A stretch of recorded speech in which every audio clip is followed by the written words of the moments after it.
திமுகவை பொறுத்தவரை தேர்தலுக்காக வாழக்கூடிய கட்சி அல்ல, மக்களுக்காக, மக்களோடு மக்களாக, மக்களுக்காக வாழக்கூடிய, மக்களுக்காக இயக்கம் நடத்தக்கூடிய ஒரு கட்சி. தேர்தலுக்காக இன்றைக்கும் அது தேர்தலை நோக்கி பயணிக்கக்கூடிய கட்சி அல்ல. இன்னும் சொல்ல போனால் மக்களுக்காக, மக்கள் நலனுக்காக போராடி 2 முறை ஆட்சியை இழந்திருக்கக்கூடிய கட்சி.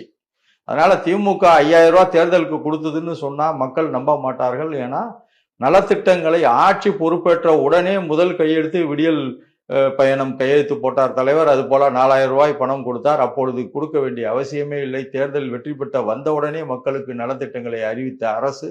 அதனால் இது தேர்தலுக்காக கொடுக்கப்பட்டதல்ல, மக்களின் தேவையை அறிந்து செயல்படக்கூடிய அரசு. இந்த முறை நிச்சயமாக 210 தொகுதிகளுக்கு மேல் திமுக வெற்றி பெறும். ஏனென்றால் இன்றைக்கு திமுக திராவிட மாடல் அரசினுடைய திட்டங்கள் செல்லாத வீடுகளே இல்லை. ஒவ்வொரு வீட்டிலும் ஒரு பயனாளியாவது இருக்கிறார். அது மட்டுமல்ல, ஒரு பலம் வாய்ந்த கூட்டணி. அது மட்டுமல்ல, முதலமைச்சருடைய அயராத உழைப்பு.